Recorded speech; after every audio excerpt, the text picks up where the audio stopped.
Éric Lombard, ministre des Finances. Les entreprises devront accepter d'être moins rentables. C'est une déclaration qu'il a eue il n'y a pas très longtemps, sur un plateau télévision, me semble-t-il, et il avait ajouté qu'il fallait faire tout ça pour le climat, pour se préparer, le fameux agenda écologique qu'on connaît bien maintenant. Très bien. Mais écoutez, quand on dit une pareille sottise économique, parce qu'en fait c'est extrêmement grave en termes de conséquences, et on va le voir, il faut absolument le mesurer. Il faut comprendre en fait ce qu'impliquent nos idées. Ça c'est vraiment quelque chose qui est important, je crois, à rappeler, c'est réalisez bien ce qu'impliquent vos idées, hein, si elles sont concrètement appliquées par la force des moyens politiques. Qu'est-ce que ça veut dire, quoi, en termes d'effets réels, quoi. Là, on n'est pas juste dans la tête, le mentalo-mental, non, non, concrètement, sur le portefeuille des gens, leur opportunité, leur niveau de vie. Et avant de vous en parler, rappelons, tout simplement, que la rentabilité, c'est le nerf de la guerre d'une entreprise, hein. Bien sûr, quand on parle de rentabilité, ça peut prendre plusieurs formes. Enfin, je veux dire, on peut parler de rentabilité économique, financière, commerciale, donc sur les marges directement. Mais je dirais qu'au-delà de tout ça, qu'importe de quoi est-ce qu'on parle, quand on parle de rentabilité, on parle de profit net réalisé par rapport à un ensemble de capital investi et donc de coûts qui ont été injectés dans la machine capitalistique, dans l'entreprise. On est obligé de parler de ça, quoi. Je veux dire, il faut faire rentrer plus d'argent qu'on va en dépenser, quoi. À un moment donné, il faut passer par là, Eric, hein, voilà. Et ça, qu'on parle de marge, sur le plan financier pour les investisseurs, sur le plan économique, si on parle de ROS, par exemple, je dirais qu'importe, quelque part, à un moment donné, ça aura des conséquences. Si on entame ce truc-là, hein, la rentabilité, ça aura des conséquences. Ça aura des conséquences sur l'ensemble des indicateurs ou des types de rentabilité, et ça aura des conséquences au niveau du corps social, et c'est ça qui va être intéressant aujourd'hui, sur les travailleurs, les entrepreneurs, les investisseurs et les consommateurs. Donc en fait, on est touché à plusieurs endroits, et oui, et oui, et oui, et oui. Déjà, moins de rentabilité, ça veut dire que les travailleurs devront accepter des salaires moins élevés. Bah oui, les entreprises ont globalement moins de profits. Donc ça fait aussi moins de profits à reverser sous forme de salaire. Ça fait des augmentations moins conséquentes, voire des stagnations concrètes, voire des baisses, je sais pas moi, enfin, après c'est du cas par cas, mais ça, il faut l'accepter. Il faut revoir en tout cas largement à la marge toute ambition d'augmentation du niveau de vie par augmentation des salaires côté travailleur. C'est une première chose, ça. Et moins de salaire, ça veut aussi dire moins de pouvoir d'achat, hein. Bien sûr. Donc un peu moins de consommation aussi. Et donc aussi, pour certaines entreprises, des ventes qui peuvent baisser. Et ça suppose aussi d'ailleurs souvent de devoir augmenter ses marges. Et donc ses prix. Bah oui, il y a moins de clients, donc il faut bien jouer sur quelque chose. Vous savez, pour faire plus d'argent, il n'y a pas 36 000 solutions, hein. Soit on trouve plus de gens, soit on augmente les marges et donc les prix, soit on réduit ses coûts, et soit on fait tout à la fois, mais il n'y a pas, je veux dire, et après c'est une combinaison extrêmement complexe, bien sûr. Mais en tout cas, il faut jouer sur certains leviers. Une deuxième chose, c'est que les entrepreneurs mettront en danger leur activité économique. Licenciements, report d'embauche, perte de compétitivité, etc., etc. Parce qu'étant moins rentables, ils ont aussi moins de capital en monnaie à investir dans du capital humain, dans des machines, dans des process, dans des idées, dans des tests, hein, puisque l'entreprise fait constamment des essais-erreurs, hein. Vous savez, ce sont des machines à itérer, à tester, à se réajuster, à écouter. Donc ça veut dire aussi beaucoup moins de souplesse et donc de marge de manœuvre à ce niveau-là. Et voyez qu'aussi à partir de ça, cette simple chose, on peut déduire d'autres effets, et c'est tout le temps comme ça. Tout est interrelié, interconnecté en économie, tout. Il n'y a pas d'élément isolé du corps social, tout est relié, tout, le grand tout est un. À la fin, tout est un. Et qu'est-ce qui se passe là? Eh bah, par exemple, là, un que je vois tout de suite comme ça, c'est plus de chômage. D'ailleurs, vous l'avez peut-être vu, mais moi je l'ai vu chez Marc Toiti, il y a plus de chômage, hein, c'est bon. On est remonté à 7,7 en novembre dernier, décembre va être pire, il faut qu'il donne les chiffres, mais ça va monter à mon avis. On va atteindre les 8% hein, quasiment, voire peut-être plus, hein. Et ouais, c'est aussi ça, hein. Report d'embauche et licenciement, ça veut dire qu'il y a plus d'improductifs sur le marché. Souvent, les gens qui sont un peu relégués, mis sur le côté, du fait d'une productivité marginale peu intéressante. Souvent, en gros, hein, des gens qui sont assez jeunes ou des gens peu qualifiés, qui n'ont pas beaucoup de compétences à offrir dans des secteurs spécialisés à haute valeur. Donc des gens qui ne vont pas forcément apporter, si vous voulez, énormément d'intérêt économique en termes justement de rentabilité. Et on ne peut pas vous payer plus que ce que vous rapportez, hein, pour des raisons évidentes de survie économique. Donc les gens peu qualifiés, les jeunes, ou parfois aussi les gens en fin de carrière, eh ben, ils vont avoir tendance à être relégués, hein, mis sur le côté. Donc plus de chômage. Et attendez, c'est pas fini, parce que je l'ai dit, tout est relié. Ça veut dire quoi plus de chômage? Bah, ça veut aussi dire plus de gens qui vont toucher leurs aides, plus de gens qui vont se reposer sur le pseudo-système social français. Ça veut aussi dire des gens qui vont être incités de plus en plus à se tourner vers des choses, enfin on va dire des substituts de salaire, donc je sais pas, un RSA ou différentes aides de l'État. Ça serait intéressant de voir le taux de chômage d'ailleurs des moins de 25-30 ans, ça peut être sympa à calculer ça. Alors faut voir sur quoi ils se basent à chaque fois pour leurs chiffres, mais je pense que sur l'INSEE il y a un chiffre qui doit être sympa sur ça maintenant. Hein, sur le taux de chômage des moins de 25-30 ans. Alors ça c'est pareil, hein, ça c'est signe de tiers-mondisation, un haut taux de chômage chez des jeunes actifs, hein, qui devraient être actifs plutôt, pour participer à l'effort collectif économique, participer à la grande division du travail, à la coopération sociale, monter leur niveau de vie, s'émanciper. Ça devrait être une base de civilisation. Ça, c'est signe de tiers-mondisation, hein, de précarité, de déclin.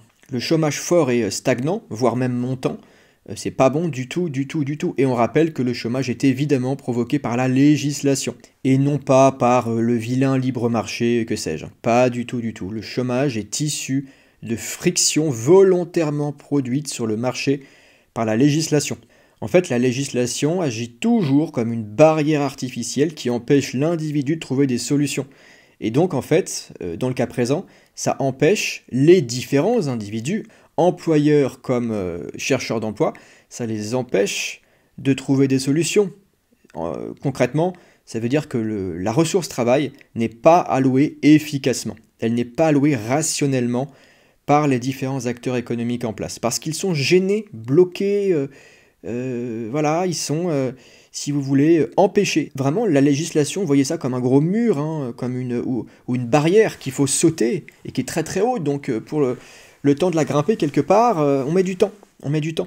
Toutes ces frictions permettent ensuite à l'État de se replacer par-dessus, de venir comme sauveur et de venir créer un certain nombre de mécanismes, de substituts, que sais-je, économiques et sociaux, pour soi-disant aider les gens. Exemple, France Travail. Ce machin soviétique, en plus inefficient. Donc moi, j'en ai pas fait l'expérience, mais j'ai des proches où c'est le cas, et qui me disent, bon bah en fait, on me propose des trucs délirants. On me propose des jobs qui n'ont rien à voir avec ma compétence, des trucs, enfin, aucun rapport, des délais longs comme le bras, enfin, voilà, ces machins soviétiques sont signes d'État, signes de friction. Ce sont des îlots économiques artificiels qui vivent d'argent public, bien sûr, et donc de l'État. Tout ça n'est absolument pas normal. Ça vient se greffer par-dessus l'économie réelle, donc celle du libre marché, et tout ça évidemment est signe de déclin, d'étatisme et voilà, de parasitisme. Une troisième chose, c'est que les investisseurs seront moins incités à placer leur capital en monnaie pour financer l'innovation, les gains de productivité, la technologie, l'avenir quoi. L'avenir économique français, et ouais. Bah oui, on te dit que t'es moins rentable. Bon bah alors je vais voir ailleurs, hein. Je vais pas aller m'exposer à des business français qui évoluent dans un écosystème hautement dégradé et dont on me dit qu'ils subiront bientôt encore plus de dégradation. Faut les comprendre les mecs, hein. Le cœur du sujet, ce sont les incitations perverses qui sont créées. Ce sont les barrières artificielles produites qui vont inciter ces productifs, ces gens avec des hauts revenus et beaucoup de capitaux à rester chez nous pour faire gonfler l'économie sur place. Se priver de capitaux, c'est aussi se priver de vitesse de développement, c'est aussi se priver de découverte, de gains de productivité, je l'ai dit. Donc c'est aussi se priver d'une utilisation de plus en plus écologique des ressources. Et oui, faire toujours mieux, toujours plus avec toujours moins. C'est ça l'efficience économique, en tout cas ici. c'est avoir besoin de moins en moins d'entrants pour avoir de plus en plus d'extrants qualifiés, demandés, exigés par le marché, qui répondent pile poil à une demande, également évidemment à un prix qui va bien, puisque l'offre et la demande cristallisent des prix eux-mêmes dynamiques, puisque tout est dynamique. Eric, ça doit pas trop l'intéresser. Lui, vous savez, l'innovation, les gains de productivité, la technologie, et puis en fait, en sortie, et c'est ça qui est important, hein, un pouvoir d'achat rehaussé. Parce que c'est ça à la fin, évidemment, hein. Parce que c'est quoi à la fin les gains de productivité, la techno, la concurrence? Bah c'est aussi des produits beaucoup moins chers et de bien meilleure qualité. Je rappelle donc aussi à ce titre que les libertariens ne sont pas du tout pour la valeur travail, ni sur les concepts, ni au sens du travailler plus pour gagner plus, le truc un peu sarkozyste. Pas du tout, du tout, du tout. Nous sommes pour éliminer le travail. Et ça, c'est un truc qui fait un peu bugger les gens. Comment ça, pas travailler, mais est-ce que c'est pas un peu du gauchisme? Est-ce que c'est pas un peu... Mais non, c'est pas le sujet. Le sujet, c'est qu'est-ce que le travail? Le sujet, c'est qu'est-ce que la monnaie, c'est qu'est-ce que la valeur? Et quelles interrelations existent-ils entre les trois? Et en l'occurrence, ce qui est intéressant, c'est pas le travail en soi, c'est ce qu'il permet, c'est le produit du travail. Donc il faut une monnaie forte, et il faut un travail qui n'a pas besoin d'être abondant, mais qui est extrêmement efficace, qui vise juste. À la fin, ce qui compte, c'est pas du tout votre volume horaire sur place, c'est pas avoir un petit 35 heures, ou c'est pas avoir le double pour un entrepreneur en micro-entreprise ou une TPE. C'est pas ça qui compte à la fin. Ce qui compte, c'est la valeur générée en bout de chaîne. Ce qui compte, c'est est-ce que oui ou non, le consommateur trouve son bonheur chez vous. Est-ce qu'il vous permet de vous pérenniser? Parce que tout dépend de lui, hein.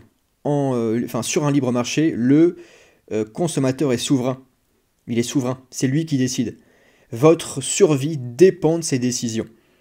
Et donc, il faut absolument pouvoir le convaincre du bienfait, voilà, des biens fondés de vos produits, de vos services. Il faut donc faire ses preuves. Et pour faire ses preuves, c'est pas une question de travail, c'est une question de valeur générée. Bien sûr en amont qu'il faudra travailler, un minimum, la plupart du temps, d'accord, mais c'est un vecteur, c'est un moyen. C'est pas une fin en soi le travail, c'est ça que je veux vous dire.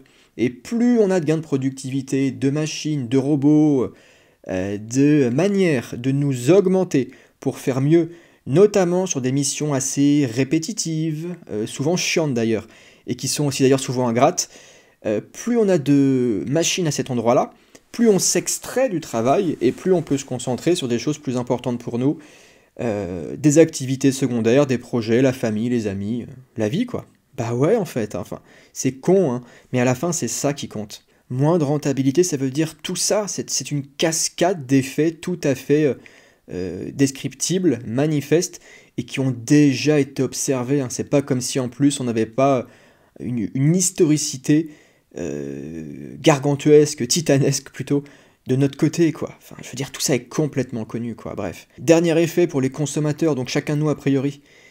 Bah, ça veut dire qu'il faudra accepter moins de produits, moins de diversité de produits, moins de gamme, donc moins de profondeur de gamme, et puis surtout aussi, et souvent, des substituts dégradés, quoi. Bah ouais, parce que moins d'argent pour les boîtes, ça veut dire qu'on peut plus forcément tenir les mêmes rythmes de production, avec les mêmes ingrédients, enfin les mêmes ressources, avec le même capital humain, avec les mêmes process, et ouais, donc il faut trouver des solutions. Donc on va sans doute devoir proposer un peu moins bien. Ou alors on fera moins, on fera juste moins, et du coup qu'est-ce qui se passe? Encore une fois, cascade d'effets, qu'est-ce qui se passe quand on fait moins? Et bah potentiellement des pénuries. Peut-être que malheureusement l'offre sera dégradée à ce point que la demande ne sera pas satisfaite et qu'il y aura des trous. Il y aura des trous, pénuries. Tout est comme ça, chers amis.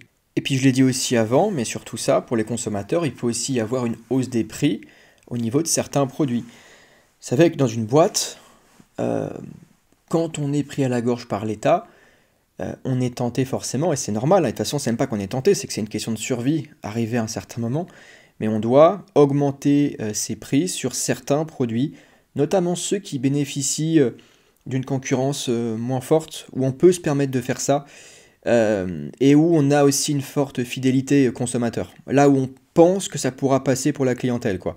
Là où on se dit ça pourra aller. Parce qu'en fait, il faut absorber, quoi. Toute boîte est censée absorber les pertes induites par l'État, quoi.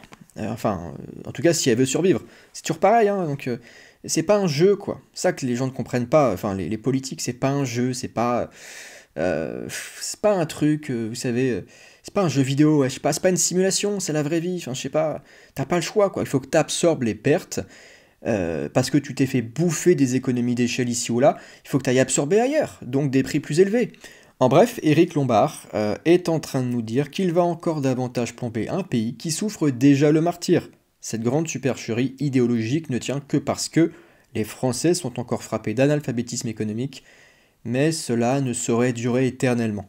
L'homme de la rue, comme on dit, l'homme moyen, ou monsieur gentil, monsieur normal, je sais pas comment vous voulez l'appeler, bah l'économie, je sais pas, enfin, il comprend pas, il comprend pas. Et c'est pas, comment dire, c'est pas une critique acerbe et une façon d'être méchant gratuitement. C'est normal, ils ont été endoctrinés. Et moi aussi, attention, hein, faut pas se tromper, hein, moi aussi bien sûr. Je me suis reconstruit après endoctrinement sectaire par l'État, par la secte État, hein, bien sûr, et son programme idéologique et économique foireux. Je me suis reconstruit ailleurs et j'y vois plus clair. Et moi, je vous invite à le faire aussi, hein, bien sûr, hein, pour en fait dévoiler. Nous sommes des démystificateurs, hein, nous dévoilons la réalité. L'État pose de force un voile sur la réalité. Un voile économique, politique, social, financier. Certains pourraient même dire anthropologique à la fin. Et je peux l'entendre, hein, bien sûr, parce qu'il y a aussi toute une partie, encore une fois, de l'être psychologique, spirituel, biologique. Et à la fin, c'est une soumission globalisée de l'individu. Ça, faut pas l'oublier, hein. Vous savez, moi ici, je fais de l'économie, mais en fait, à la fin, si on veut être un petit peu fin, il faut aller vers la totalité, quoi. Il faut aller vers de la transversalité. Bref, on va s'arrêter là hein, pour aujourd'hui, mais voyez qu'à partir d'une simple phrase, c'est tout ça que ça veut dire. Éric Lombard est un ennemi de votre portefeuille, de votre niveau de vie, de votre prospérité, et donc de votre préférence temporelle. Il cherche à vous enfermer dans un présent de plus en plus stressant, dangereux, précarisé, artificiel. Artificiel. Parce que qu'est-ce qui va se passer une fois que ça sera passé tout ça? Qu'est-ce qui va se passer une fois que tout ça sera mis en place? Eh bien, l'État va reproduire des îlots artificiels, reverser des subventions, re-aider ceci, cela, redistribuer ceci, cela. L'État va intervenir de nouveau parce qu'il ne sait faire que ça, que créer des problèmes pour ensuite se légitimer. C'est votre bourreau, originel, mais il prétend en permanence être votre sauveur. Et les gens font toujours pas le lien, quoi. Ça, c'est absolument fascinant. Vraiment, ils se disent, bon, je sais pas, c'est comme ça, c'est la vie, c'est le marché aussi souvent, ou c'est le libéralisme, je sais pas quoi. Non, non, non, non, c'est l'interventionnisme. C'est l'État. L'État est le problème, il l'a toujours été, et le sera toujours.